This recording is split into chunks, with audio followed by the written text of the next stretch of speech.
Bonjour et bienvenue au podcast de la Corporation de développement communautaire Action Solidarité Grand Plateau, la table de développement social du quartier Plateau-Mont-Royal. Mon nom est Guillaume Grenon et j'animerai pour vous les épisodes de ce nouveau projet de podcast de quartier.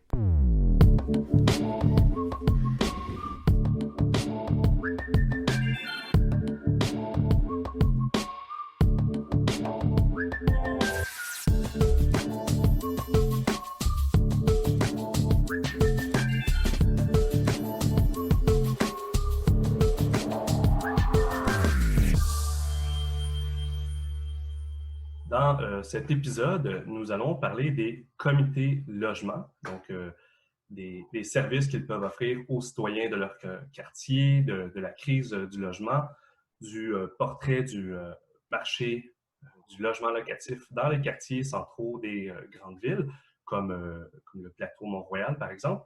On va parler aussi de différents enjeux reliés au logement et quoi faire si vous ou une personne que vous connaissez risquez de vous retrouver sans logement en date du 1er juillet. Pour nous parler de ces sujets aujourd'hui, j'ai le plaisir d'accueillir Marjolaine Deneau du regroupement des comités logement et associations de locataires du Québec, le RECLAC. Bonjour Marjolaine, comment vas-tu? Ça va très bien, merci. Pour se lancer là, dans l'émission d'aujourd'hui, j'aimerais qu'on présente un peu c'est quoi un comité logement pour les auditeurs. Est-ce que tu peux nous expliquer qu'est-ce que c'est un comité logement? Oui, bien certainement, c'est clairement, je pense, un type d'organisme qui n'est pas très bien connu. Souvent, on pense en fait que c'est soit lié directement à la régie du logement ou que c'est lié à un organisme gouvernemental. Donc non, les comités logement, en fait, c'est vraiment des organismes communautaires qui sont autonomes.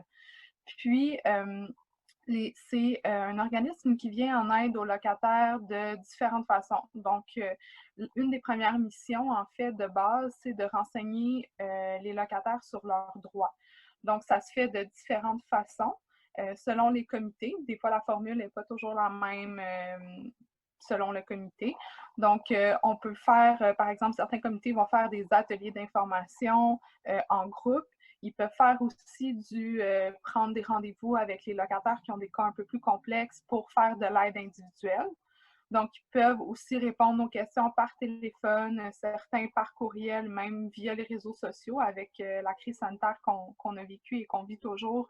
Ça nous a un peu fait changer nos pratiques. Donc, beaucoup plus de présence des comités logement, je crois, sur les réseaux sociaux. Certains vont offrir vraiment de l'aide, par exemple, pour écrire une mise en demeure ou pour en tout cas aider à relire la mise en demeure pour s'assurer qu'elle est bien faite. Ils peuvent aussi aider pour préparer les locataires qui ont une audience de prévue à la régie du logement ou qui veulent déposer une demande.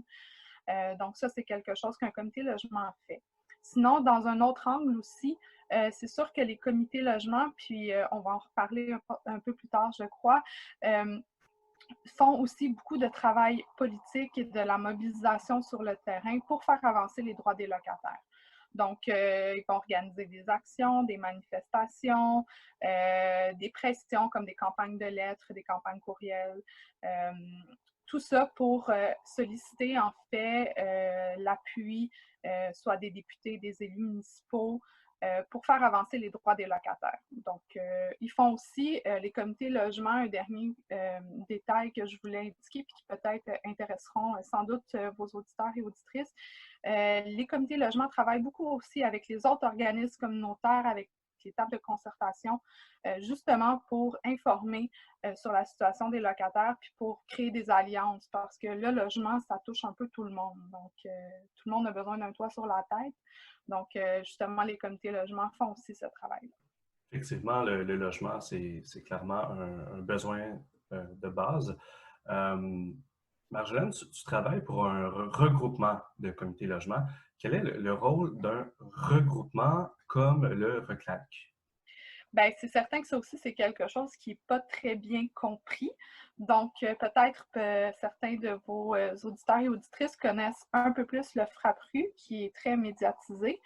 Donc, le FRAPRU, en fait, c'est notre cousin, on l'appelle souvent comme ça, qui travaille plus sur les enjeux qui touchent le logement social. Notre regroupement, en fait, travaille plus au niveau du logement privé, mais souvent, on fait des alliances quand c'est des questions qui touchent, en fait, les deux secteurs de logement. Ce qu'on dit aussi souvent, c'est qu'un regroupement, là, de manière générale, ce que ça fait le travail que les comités logement qui sont vraiment très près du terrain, qui vont vraiment être plus près des locataires et de leurs membres. Nous, on fait le travail qu'ils n'ont pas le temps de faire. Fait que ça peut prendre différentes formes. Ça peut être la représentation politique, donc parfois, par exemple, quand il y a des projets de loi, des projets de règlement qui sont présentés au gouvernement qui touchent la question du logement, mais nous, on va s'assurer de faire représenter la voix des locataires. On va aussi être porte-parole dans les médias. Donc, souvent, c'est nous, en fait, qui est appelé à commenter dans les médias soit des problématiques ou des enjeux liés au logement. On essaie aussi surtout de rendre visible là, la parole des ménages locataires à faible revenu. On essaie d'être porte-parole pour ces personnes-là le plus possible. Aussi, on va faire le côté un petit peu plus, je dirais, études, documents, production de dépliants qui sont remis aux locataires. Donc, on aide en fait les comités logement à produire cette documentation-là puis à la rendre disponible pour les locataires. Donc, quand les comités logement font des ateliers ou font de la formation, bien, nous, on est là en arrière pour aider. On forme aussi beaucoup les travailleurs, travailleuses. Donc, quand il y a des nouveaux enjeux ou qu'il y a des nouvelles personnes dans le milieu, on offre des formations pour ces personnes-là, donc pour faciliter leur travail au quotidien. Puis, évidemment, une autre de nos grosses tâches, en fait, c'est qu'on organise des campagnes et des actions. Donc, on essaie des campagnes politiques là, et de mobilisation sur le terrain. Donc, on essaie en fait de faire en sorte que tous les comités logement travaillent ensemble sur un enjeu qui change au fil du temps, là. Mais on essaie de développer des grandes campagnes mobilisatrices pour les comités logement. Donc, on va s'assurer de coordonner en fait tout ça. Ah, merci beaucoup. On aura la chance de revenir là, sur certaines grandes campagnes que vous menez, là, soit dans les dernières années ou actuellement.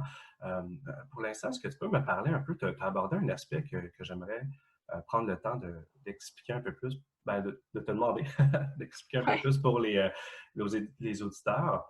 C'est l'aspect de la défense collective des droits. C'est quoi le principe derrière la défense collective des droits? C'est quoi cette affaire-là? Ben, j'ai pas fait d'études dans le milieu communautaire, mais de ce que j'en comprends de la défense collective des droits, c'est quand même une caractéristique très spécifique des organismes communautaires au Québec, en fait, d'une certaine branche d'organismes communautaires au Québec.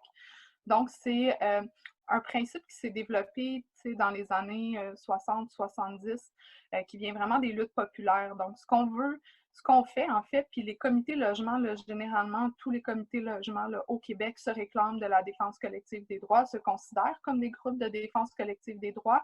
Ce qu'on fait, en fait, c'est justement tout l'aspect mobilisation, éducation populaire. Donc, j'en ai parlé un petit peu avant. Donc, les comités logement vont vraiment essayer de créer des espaces, des moments de rencontre. Dans notre cas qui nous concerne, c'est pour les locataires, mais on s'entend que la défense collective des droits, c'est pas seulement dans le milieu logement, c'est dans d'autres milieux aussi. Mais on va créer ces moments-là pour que les gens puissent en apprendre plus sur leurs droits, mais pas seulement, c'est pas non plus seulement limité aux apprentissages, c'est aussi l'idée de la mobilisation qui peut prendre différents aspects sur que ce soit de la mobilisation plus directe là, dans la rue avec des manifestations, mais aussi des mobilisations plus, je dirais, plus petites où les gens peuvent, par exemple, apprendre à interpeller leurs députés ou leurs élus pour faire avancer les droits des locataires, où ils vont échanger entre eux. Donc, souvent, comment concrètement ça prend forme, en fait, c'est que les comités logement, par exemple, en fait, ce qu'ils vont faire, c'est qu'ils vont créer, par exemple, des cafés-rencontres ou des formations, des soirées d'échange avec des intervenants sur des sujets bien précis pour expliquer un peu la situation, des problématiques vécues par les locataires, puis favoriser l'échange aussi entre les locataires, puis aider justement à mobiliser puis aller plus loin, de dire, OK, là, on fait le constat, par exemple, que telle problématique, je ne sais pas, la gentrification, des problèmes de Airbnb, qu'on reparlera un petit peu plus loin dans l'entrevue, des problèmes de salubrité, bien, qu'est-ce qu'on peut faire ensemble pour faire changer ça maintenant qu'on constate ensemble qu'il y a des problèmes? Donc, c'est un peu ma définition intuitive de la défense collective des droits. Et je trouve ça vraiment intéressant, là, l'implication possible et souhaitée, là, parce que tu faisais référence notamment à la notion de mobilisation et peut-être aussi de co-apprentissage un peu, là, en quelque sorte. Généralement, bon, je comprends, vous êtes un regroupement, là, donc vos membres sont des comités logement ou des associations de locataires et leur modalité peut probablement varier, là.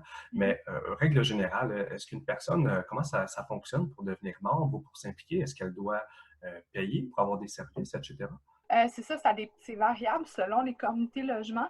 Oui, il y a un coût habituellement, mais c'est très minime. Là, on parle de souvent en bas de 5 parce que le but, c'est pas non plus de faire de l'argent avec ça. Les comités logements le font seulement comme un peu, ils donnent un prix symbolique. Si la personne n'est pas en mesure de payer, il y a sûrement moyen de s'arranger avec les comités logements. Mais pour devenir membre d'un comité logement, ben, il suffit en fait de se manifester auprès du comité logement.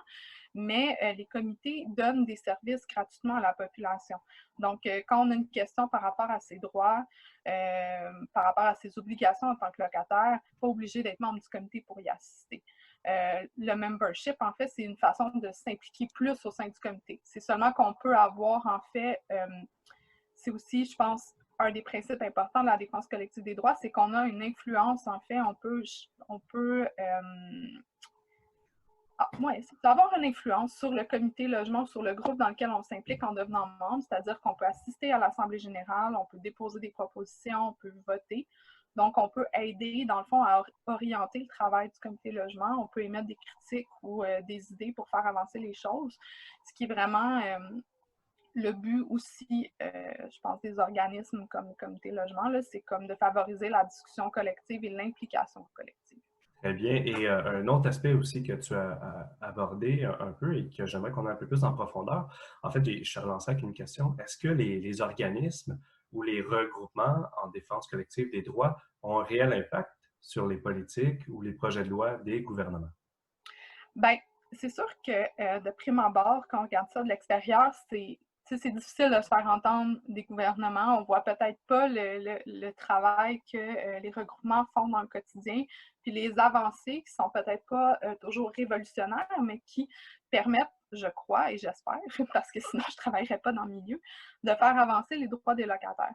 Donc, par exemple, je vais donner un exemple très concret et très récent qui est quand même, disons, complexe, je n'irai pas dans le détail, mais récemment, avant l'année dernière, en fait, il y a un projet de loi qui a été déposé par la ministre de l'Habitation, André Laforêt, donc la ministre provinciale, qui visait notamment à changer un peu la vocation de la Régie du logement pour pour le transformer en tribunal administratif. Je ne m'étendrai pas là-dessus, mais dans le projet de loi, il y avait énormément de dispositions qui venaient modifier le travail d'un tribunal comme la Régie du logement.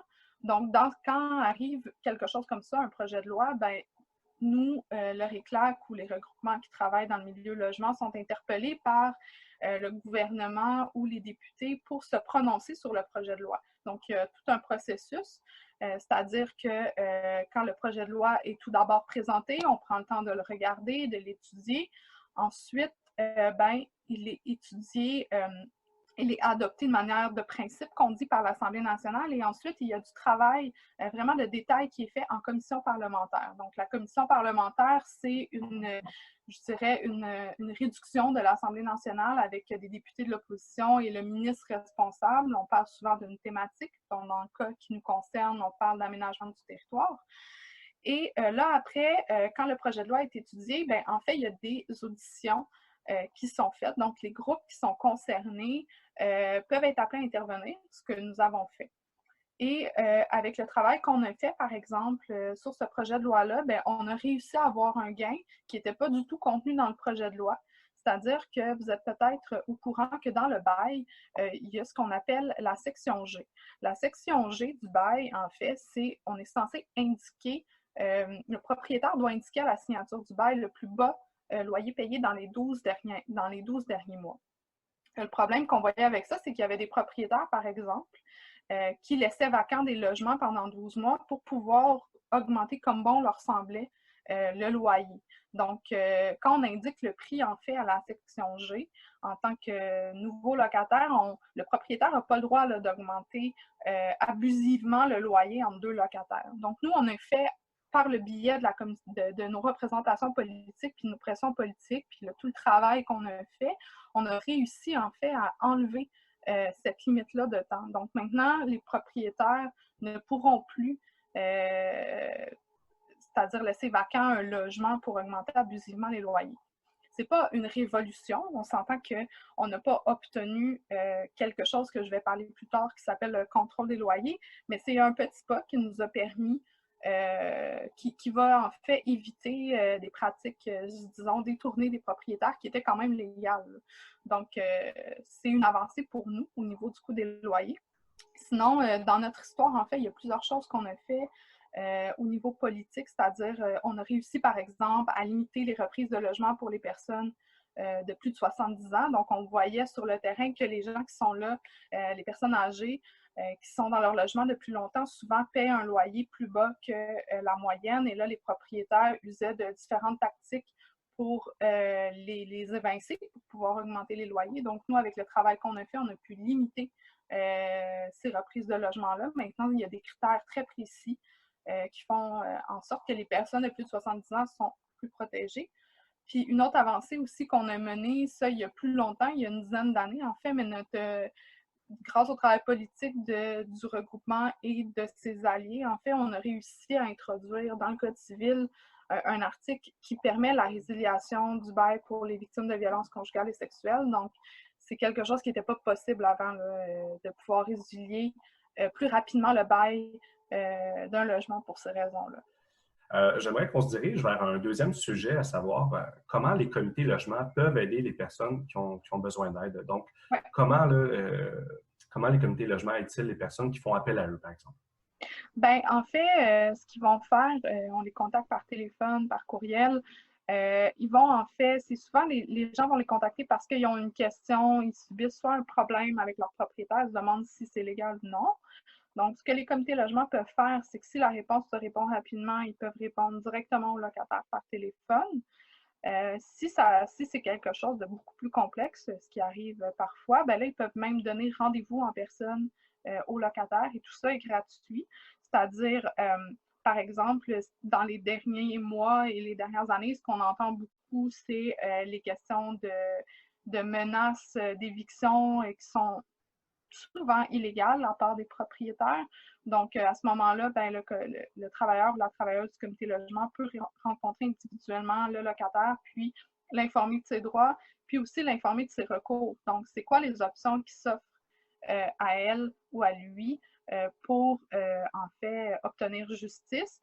Puis, certains comités qui ont plus de ressources, parce que malheureusement, ce n'est pas tous les comités qui ont les mêmes ressources, là, c'est très inégal, mais ceux qui ont les moyens de le faire vont aider les locataires à ouvrir des dossiers à la régie du logement, à rédiger ou à aider à rédiger la mise en demeure et aussi vont aider peuvent même accompagner lors d'une audience à la régie pour les personnes qui auraient besoin d'un soutien supplémentaire. C'est certain que ce n'est pas des avocats, des avocates, donc il faut faire attention.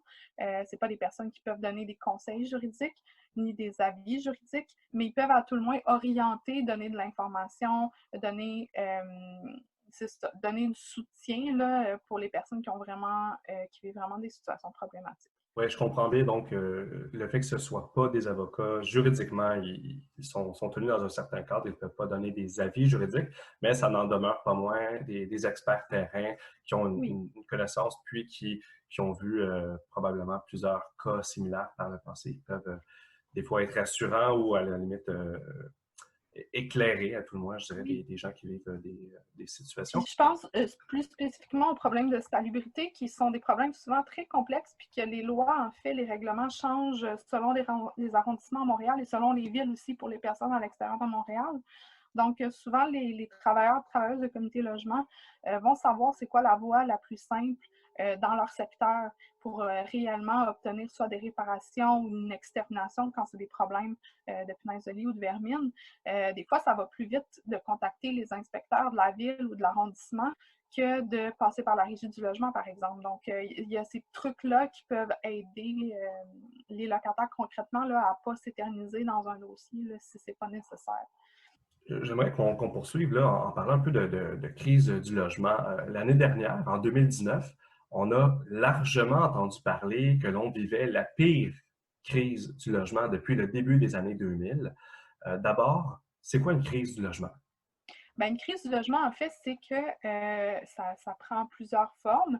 La plus concrète, je dirais, est celle qu'on vit là en ce moment même parce que beaucoup de gens ont des baux qui viennent à échéance le 30 juin, c'est qu'il n'y a pas assez de logements pour le nombre de personnes qui cherchent un logement. Ou parce que hier, en fait, l'Association des propriétaires, la Corpic, a dit l'inverse. A dit qu'il y avait beaucoup de logements libres sur le terrain, mais le problème, c'est qu'il n'y a pas assez de logements abordables et salubres pour les gens qui cherchent des logements actuellement. Donc, je crois qu'en fait, comme de l'expérience qu'on a, des appels que les comités de logement reçoivent en ce moment même, les problèmes sont surtout pour les familles qui cherchent des grands logements. Donc, dans certains arrondissements à Montréal, il n'y a pas aucun grand logement libre pour les familles. Donc, où logent ces personnes? Des personnes, des fois, qui ont peu de moyens, peu de ressources. Je vais peut-être embarquer sur la suite, là, mais pour moi, ça va de pair. Cette année, c'est pire que l'année passée. C'est-à-dire que cette année, la pandémie qu'on n'avait pas vu venir personne, même s'il n'y avait pas eu ça, c'était déjà pire. Là, c'est encore pire parce que les gens veut pas, même si les visites de logement et la recherche de logement n'ont pas été interdites pendant la pandémie, on disait partout qu'il ne fallait pas sortir, qu'il ne fallait pas côtoyer personne. Fait que les gens n'ont pas poursuivi leur recherche de logement. Et là, ce que ça le fait, en fait, c'est que ça a créé comme un effet d'entonnoir, c'est-à-dire qu'il y a énormément de personnes qui se sont mis à chercher des logements en même temps. Donc, avec peu de logements disponibles, avec beaucoup de personnes qui cherchent, ben, malheureusement, le logement, même si pour nous, ça devrait être un droit, c'est souvent dans la société perçu comme une marchandise. C'est aussi comme ça que c'est perçu par des grands propriétaires immobiliers qui y voient juste une occasion de faire de l'argent et de vivre de ça. Donc, il y a une augmentation, explosion des coûts, des logements qui sont pas rénovés, qui sont insalubres, qui sont loués à des prix dérisoires, très élevés. Donc, en ce moment, la crise du logement, ben, ce qu'on a peur, c'est qu'il y a des gens qui n'ont pas de logement, puis soit qui se retrouvent à la rue ou qui se retrouvent en situation qu'on pourrait dire d'itinérance cachée, c'est-à-dire ils n'ont pas de logement à eux, mais temporairement sont hébergés chez des amis, chez de la famille. Mais c'est des situations qui ne pourront pas perdurer dans le temps. Donc, dans les prochaines semaines et les prochains mois, même après le 1er juillet, on a peur qu'il y ait des gens qui sont encore en train de chercher des logements qui ne trouvent pas. Donc, la crise du logement, c'est ça. En fait, c'est le fait qu'il n'y a pas assez de logements pour le nombre de personnes et pas assez de logements abordables et salubres pour le nombre de personnes qui cherchent. Aussi, on va se le dire, dans certains quartiers, pas de logement pour les familles, des gens qui sont obligés d'aller vivre en banlieue. La crise du logement, ça a plusieurs visages. C'est une augmentation de la discrimination, c'est une augmentation des problèmes de salubrité. Donc, c'est tout ça qui fait en sorte que, parce que le gouvernement, pendant des années, n'a pas investi suffisamment dans le parc de logements locatifs, il n'a pas investi suffisamment dans la construction de logements sociaux pour loger les personnes qui ont des revenus moins élevés, ben là, fait en sorte qu'à un moment donné, ces gens-là n'ont plus de place où aller. Oui, en fait, ça m'amène à parler d'un autre sujet, justement, que je vais aborder. Euh, Selon des données recueillies sur le site Internet de la Société canadienne d'hypothèques et de logement, en date du mois d'octobre 2019, le taux d'inoccupation dans l'arrondissement Plateau-Mont-Royal pour des logements de 2 chambres était de 0,7 et il est ou était, mais bon, c'est les données les plus à jour que j'ai trouvées, de 0,3 pour des logements de 3 chambres ou plus. On comprend que le taux d'inoccupation doit varier d'une ville à l'autre et même d'un quartier à l'autre selon différents facteurs sociaux, urbains, économiques. Mais c'est quoi, en fait, la notion de taux d'inoccupation? Mais en fait, c'est vraiment le pourcentage de logements vacants. On pourrait le dire comme ça. Donc, à chaque année, il y a des gens qui, par exemple, déménagent d'un logement à l'autre. Ça, c'est pas compris dans le taux d'inoccupation. C'est vraiment les logements vacants qui sont une espèce de coussin de sécurité pour s'assurer que les personnes qui doivent déménager trouvent chaussures à leurs pieds. Donc, selon, justement, nous, on se fie beaucoup sur les sites de la SCHL, la Société canadienne d'hypothèque et de logement, pour évaluer si on a des problèmes, si on a des problèmes, des problèmes de crise du logement, si on a une crise du logement à certains endroits. Donc, quand le taux d'inoccupation va en bas de 3 pour nous, c'est là qu'il y a des problèmes. Donc, de 3 et plus qui se rapproche de 0 plus que la situation est problématique. Donc, l'exemple de 0,3 de logements 3 chambres et plus disponibles dans le plateau Mont-Royal, c'est extrêmement problématique parce qu'on ne sait même pas le prix de ces logements-là. Donc, s'il y a seulement 0,3 puis que c'est des logements qui ne peuvent pas être loués par les familles parce que c'est trop cher, ben, ils n'ont pas d'autres options. Donc, ça montre un peu le taux d'inoccupation, les options disponibles sur le marché pour les personnes. Et en lien, bon, tu l'as abordé un petit peu, mais le taux d'inoccupation des grands logements qui peuvent accueillir des familles, bon, je le disais dans les chiffres, qui est encore plus critique. Qu'est-ce que ça a comme impact pour la mixité sociale au sein d'un quartier? Bien, c'est sûr que ça a des impacts immenses. Là. Ce qu'on voit sur le terrain, c'est que les familles ben, quittent le quartier où elles habitaient, ou elles quittent les écoles des enfants, elles quittent des milieux de vie, en fait. Souvent, un travail à proximité ou en fait des services, la garderie, peu importe. Ben, étant donné que l'explosion du prix des loyers, le fait qu'il n'y ait plus de logements assez grands disponibles, ben, on va être appelé à aller vivre ailleurs. Et là, le problème, c'est que les taux d'inoccupation puis l'explosion des prix est tellement, les taux d'inoccupation sont bas et les prix tellement élevés dans tous les quartiers centraux de Montréal que là, les gens vont dans les quartiers plus loin, mais là, il n'y a plus de transport, donc des fois, ils vont préférer quitter la ville, augmenter le temps de déplacement. En tout cas, ça crée un stress supplémentaire sur les familles. Ça inquiète plusieurs personnes, en fait, là, comme l'Observatoire des tout-petits, qui justement regarde en fait, qui évalue le bien-être des enfants, a nommé le logement comme étant très problématique dans une ville comme Montréal, le logement pour les familles. Puis c'est pas seulement Montréal, c'est ailleurs aussi. Il y a d'autres régions. À Québec, c'est la même chose. Même à Rimouski, c'est la même chose. Donc, toutes les villes sont un peu touchées par cette problématique-là. Mais à Montréal, plus spécifiquement, ce qu'on voit, c'est que aussi, il y a beaucoup de discrimination envers les familles. Des propriétaires qui indiquent directement dans leurs annonces de logements loués que les enfants ne sont pas admis parce que, bon, soit ils considèrent que ça fait trop de bruit et tout, alors que c'est illégal complètement de dire ça, ou qui vont préférer justement louer des grands logements, comme par exemple sur le plateau, on voit ce phénomène-là, vont louer des grands logements, des 6,5, des 7,5 à des colocataires ou à des étudiants et étudiantes qui vont partager le logement parce qu'ils peuvent le louer plus cher. T'sais, une personne seule, si chaque personne seule paye 500 ou 600 dollars individuellement, le propriétaire peut augmenter son loyer énormément et faire beaucoup plus d'argent que s'il loue à une famille qui n'aura pas les moyens de payer 2, 3, 4 000 dollars pour un 6 ou un 7,5. Donc, c'est vraiment tout le problème qui est très grand et qu'on ne réglera pas aujourd'hui, mais de considérer le logement comme une marchandise, c'est ça le problème. Donc, de ce que je comprends, l'année 2020 s'enligne vers une crise du logement probablement pire que celle de 2019, notamment à cause de la situation de la crise sanitaire. Et bon, tu as abordé un peu une des raisons pour laquelle il existe des crises du logement, c'est que le logement est vu comme étant non pas un droit essentiel, mais comme étant une marchandise. Est-ce que c'est le principal élément, selon toi, qui cause les crises du logement?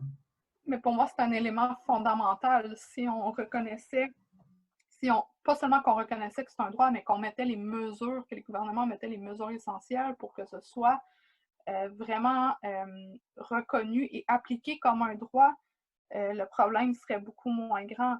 Mais c'est certainement une question très complexe, mais pour moi, c'est vraiment l'enjeu général, majeur, essentiel, à la racine même de tous les problèmes.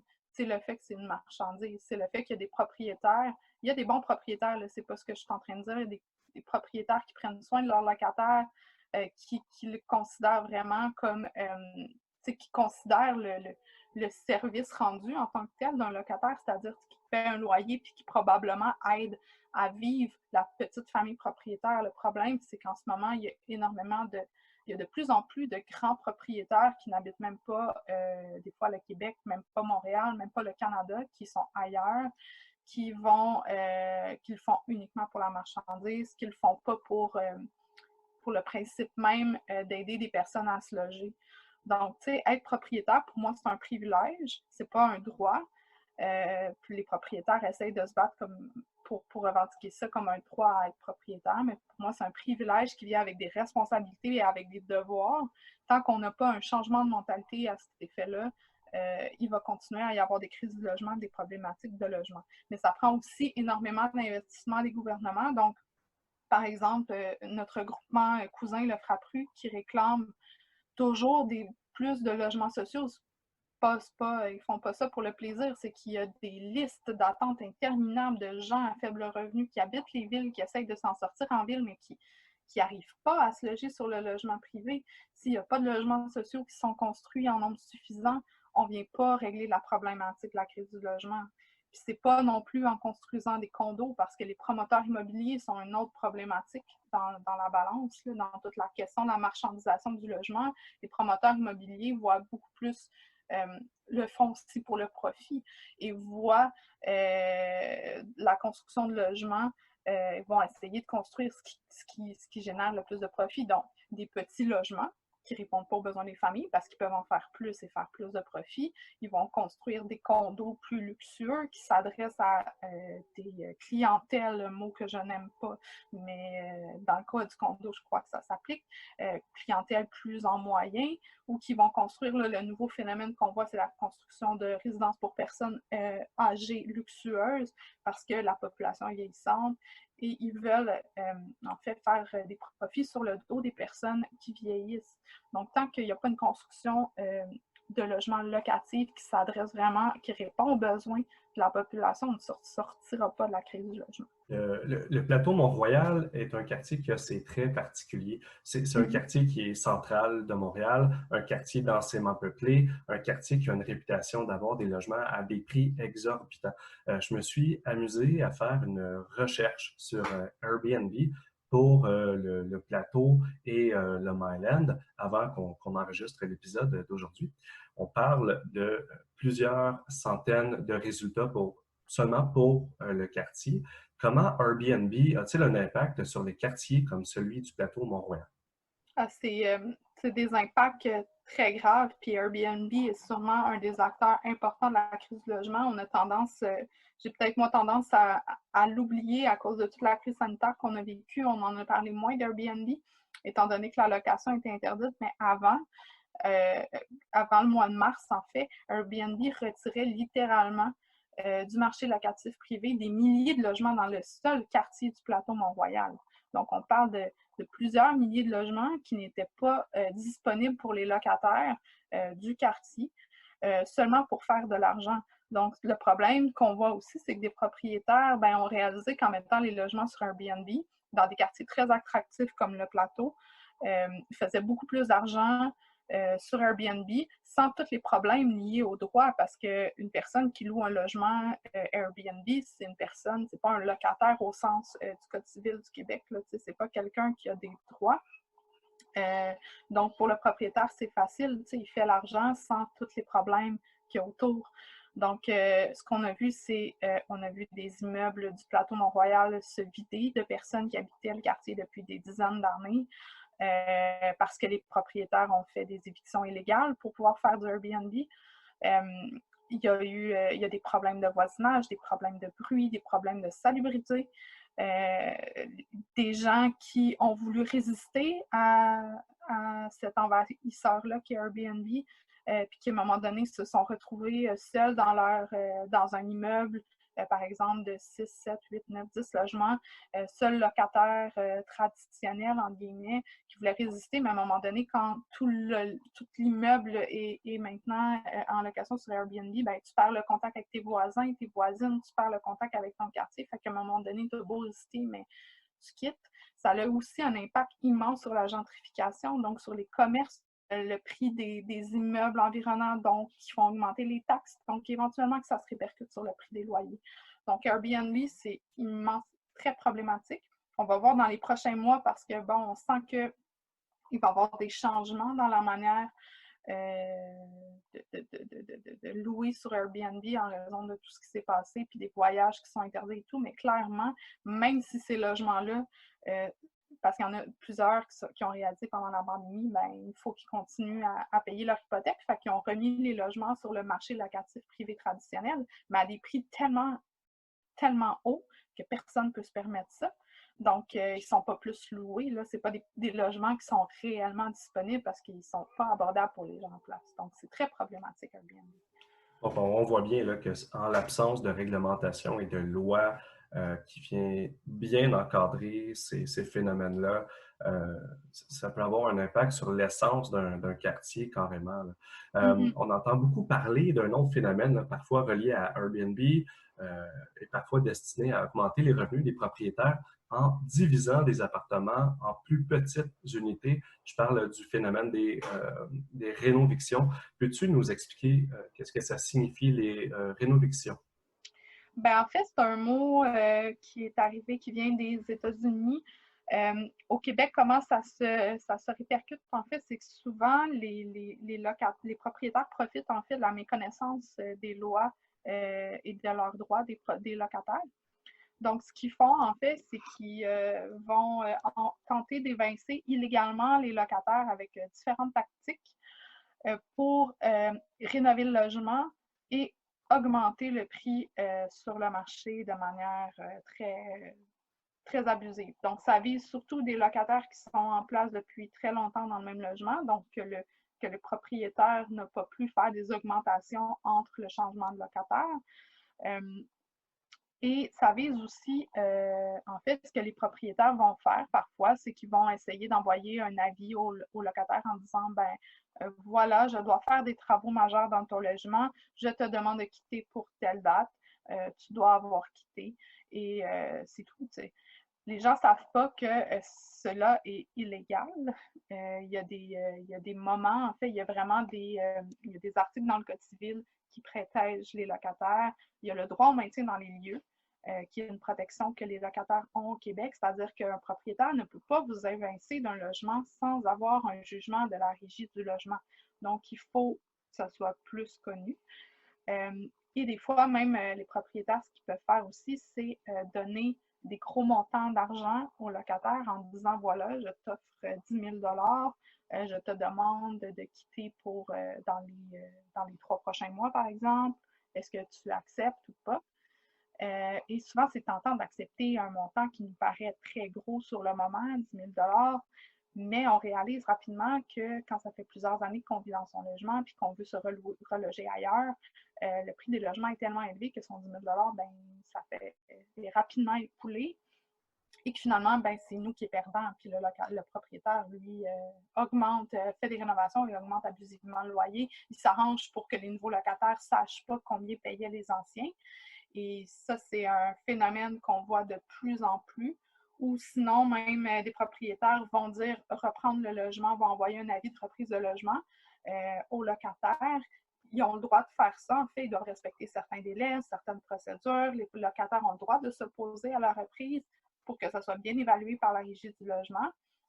Mais ils vont reprendre le logement en disant que c'est pour se loger eux ou leur famille. Puis finalement, ben, c'est juste pour rénover le logement et le mettre plus cher sur le marché. Donc, c'est un peu ça le phénomène de rénovation. C'est très directement lié avec le phénomène de gentrification des quartiers. Donc, c'est quelque chose qu'on voit à tous les jours puis qui va continuer là, dans les prochaines années, certainement. Par contre, bonne nouvelle, parce que, bon, on parle de plusieurs trucs négatifs depuis tantôt. Il y a plusieurs arrondissements montréalais qui, dans les dernières semaines, là, ont justement ont entendu l'appel des comités logements, ont entendu les problématiques parce que les rénovations sont un affaire majeure de la crise du logement. Et là, resserrent les lois là, quant à l'émission de permis pour faire des travaux. Donc, on va voir comment ça va concrètement affecter en fait le phénomène de la rénovation, mais il y a quand même des arrondissements montréalais qui ont réalisé qu'ils avaient le pouvoir d'agir dans ces dossiers-là, et qui vont agir en fait. Donc, c'est quelque chose qu'on est content. C'est pas, on aurait aimé que ça s'applique à la Ville de Montréal au grand complet, mais là, on a des arrondissements qui suivent en ce moment. Donc. C'est par ailleurs le cas dans l'arrondissement Plateau-Mont-Royal. Le travail du RECLAC porte essentiellement sur 5 dossiers. Le contrôle des loyers, l'accès à la justice des locataires, la lutte à la discrimination au logement, la lutte à l'insalubrité des logements et la protection du parc locatif. Est-ce que tu peux nous parler un peu de ces luttes sociales-là? Je vais essayer de faire ça rapidement parce que c'est comme... on en a fait un livre au complet l'année dernière pour fêter nos 40 ans, donc on pourrait passer des heures à parler de ça. Mais je vais y aller par thématique. Donc, le contrôle des loyers, là, c'est à la base même de la création de notre regroupement dans les années 70. Donc, ce qu'on réclamait lors de notre création, c'est qu'on réalisait que les loyers au Québec, même si il y a ce qu'on appelle la possibilité de faire fixer le loyer par la Régie du logement, il y a des taux qui sortent à chaque année pour aider à évaluer les hausses de loyer. Mais le fardeau, en fait, de refuser ou non la hausse de loyer, elle est vraiment sur les épaules du locataire. C'est-à-dire que si le locataire ne sait pas qu'il peut s'opposer à une augmentation de loyer, s'il n'est pas en mesure d'évaluer si l'augmentation est abusive ou non, ben s'il accepte, l'augmentation devient légale. Donc, ce qu'on demande, c'est en fait, c'est un renversement du fardeau pour le mettre sur les épaules des propriétaires, un peu comme ça se fait en Ontario. C'est-à-dire qu'en Ontario, la province, à chaque année, selon différents facteurs, émet un pourcentage et dit, en fait, les propriétaires, si vous voulez augmenter plus que le pourcentage que nous, on établit, vous devez faire une demande au tribunal et le tribunal doit évaluer la demande pour voir si c'est réaliste. Donc, c'est une demande historique qu'on a, en fait, qui est un contrôle des loyers au Québec. Justement, la semaine prochaine, on va sortir une étude. On a en fait analysé le coût des loyers qui sont sur le marché présentement en analysant des dizaines de milliers d'annonces Kijiji, près de 100 000 en fait. Donc, pour voir combien ça coûte réellement pour se loger au Québec quand on est en recherche de logement. Donc, on va en profiter justement pour réitérer notre demande de contrôle des loyers parce qu'on le sait, ça explose partout à cause de toutes les tactiques illégales qu'on a parlé plus tôt. Le deuxième point, c'est l'accès à la justice. Donc, ça, c'est pour ce qui nous concerne, en fait, nous, c'est vraiment toutes les questions liées à la Régie du logement. Donc, justement, dans les 4 dernières années, ça a été notre sujet principal. On a eu 2 campagnes qu'on a menées pour dénoncer, en fait, les problèmes d'accès à la justice que les locataires avaient à la Régie du logement. Donc, en premier temps, on a analysé les problématiques de la Régie, puis on a démontré, en fait, que la Régie, ce qu'elle faisait le plus comme activité, c'était expulser les locataires. Donc, près de 70% des dossiers qui sont ouverts à la Régie visent l'expulsion des locataires. Et aussi, on voyait que la Régie, qui à la base est censée être un tribunal accessible, c'est-à-dire qu'on devait mettre de côté un peu les procédures pour faciliter l'accès aux droits, est en train de plus en plus de devenir de plus en plus complexe. Il y a vraiment une bureaucratisation de la Régie, donc on demande plus de procédures pour se calquer un peu sur les autres tribunaux administratifs. Et on le voit vraiment comme quelque chose de problématique. Donc, la Régie, à la base, était gratuite. Elle devait aider les locataires à connaître leurs droits, c'est-à-dire qu'elle faisait même des kiosques d'information à certains endroits. Elle produisait des études pour s'assurer que le parc locatif du Québec était bien protégé. Toutes des choses qu'elle ne fait plus. Je vous informe de rien. Mais bon, on dénonçait en fait dans un premier temps le fait que ça détournait de sa mission de base. Puis, plus récemment, on a fait une autre campagne, en fait, pour demander une réforme de la Régie, justement pour retourner un peu à sa mission essentielle. Donc, de faire attention aux services de renseignement parce qu'on voyait par exemple que les préposés, quand on appelle, disent pas souvent la bonne information. On voulait une diminution des délais parce que, bon, les délais sont très longs. Puis on voulait aussi s'assurer que le classement des causes, qu'on appelle la mise au rôle ou la priorisation des causes, soit plus transparente parce qu'on réalisait que les causes qui sont portées par les propriétaires sont souvent jugées plus urgentes par la Régie du logement. Donc, on questionnait en fait ce classement-là de la Régie. Donc, on demandait aussi justement un resserrement des règles de la fixation de loyer là, pour s'assurer que quand il y a des audiences en fixation, ben, qu'on étudie bien clairement les preuves des propriétaires et qu'on s'assure de ne pas augmenter abusivement les loyers. Donc, ça, c'est au niveau de l'accès à la justice, on surveille toujours un peu la régie, qu'est-ce qu'elle fait.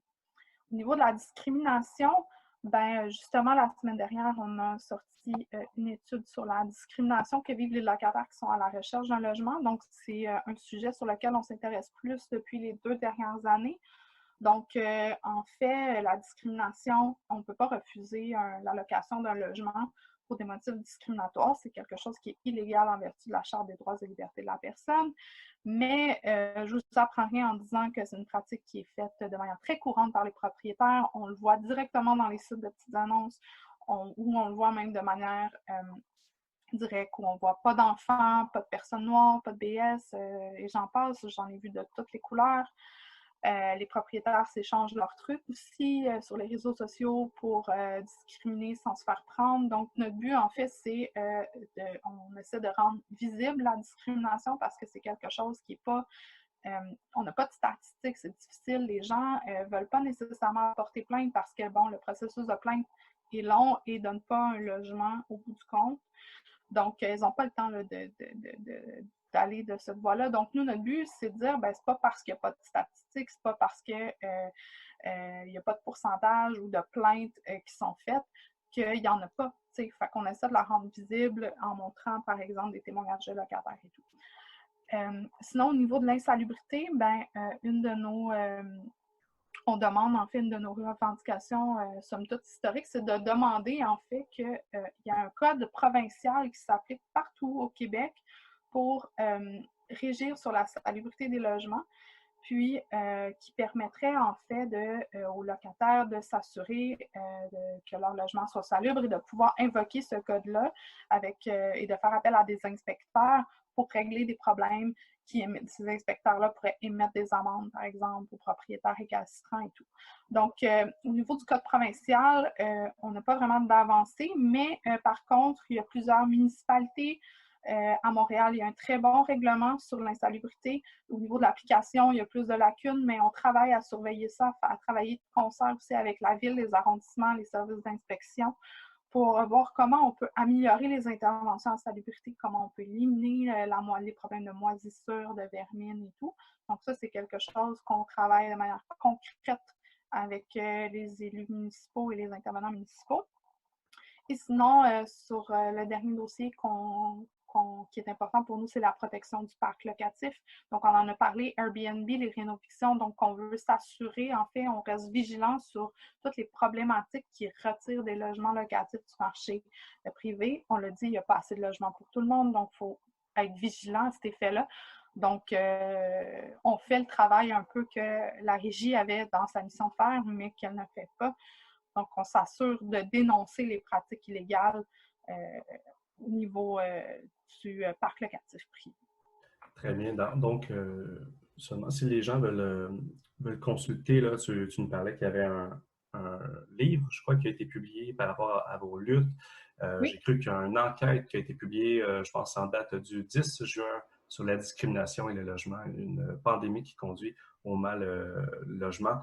Est-ce que tu peux nous dire comment se rendre sur votre site Internet? Quelle est votre adresse de site Internet? Oui, c'est notre acronyme, le rclalq.qct.ca. Donc, sur notre site Internet, plusieurs choses intéressantes et quelque chose qui va intéresser vos auditeurs et auditrices. On a une carte interactive qui permet de repérer le comité logement le plus près de chez vous. Donc, vous pouvez aller sur notre carte pour voir, en fait, qui appeler si vous avez des questions. Mais il y a aussi toute la documentation qu'on produit et tous les communiqués de presse et toutes les études qu'on fait se retrouvent sur notre site Internet, ainsi que les campagnes qu'on mène. Donc, notamment pour le contexte actuel, on a mis une foire aux questions en lien avec la crise sanitaire. Donc, si les gens ont des questions sur les dispositions particulières qu'il y a en ce moment, ben, ils peuvent nous contacter ou contacter le comité logement plus près de chez vous. Et par rapport à ça, le 1er juillet approche à grands pas et l'émission podcast pourrait être écoutée par quelqu'un qui aimerait avoir le soutien d'un comité logement, effectivement. Je vais donc en profiter pour souligner le travail qui est fait dans le quartier du plateau Mont-Royal pour aider les citoyens et les citoyennes qui vivent des difficultés par rapport à leur situation de logement. La CDC Action Solidarité Grand Plateau travaille en collaboration depuis quelques semaines avec le comité logement du plateau Mont-Royal, la Maison d'Aurore, les Ateliers Habitation de Montréal, le Bureau de circonscription de Mercier, le CIUS, ainsi que l'arrondissement. Dans une optique de projet pilote, une cellule de crise du 1er juillet a été mise sur pied cette année afin d'anticiper les défis et d'informer au mieux possible les citoyens et les citoyennes. Depuis le début du mois de juin, des affiches jaunes ont été diffusées dans le quartier et sur les réseaux sociaux pour faire connaître les ressources qui peuvent aider les gens à l'aube du 1er juillet. Il y a également eu de la diffusion dans certains secteurs ciblés du quartier, dans les boîtes aux lettres.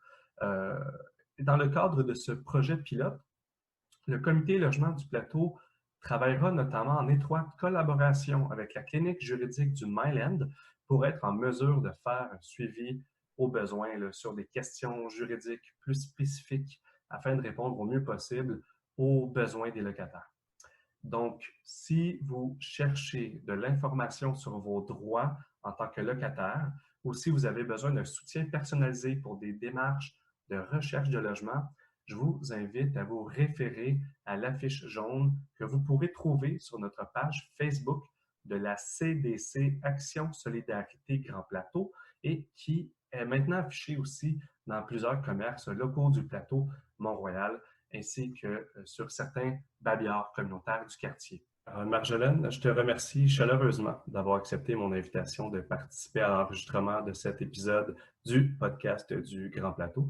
J'espère que ça va permettre à certaines personnes qui ne connaissaient pas l'existence des comités logements et des associations de locataires ou encore qui ne savaient pas exactement quelle était leur mission et qui hésitaient à entrer en contact avec eux de le faire. Merci beaucoup.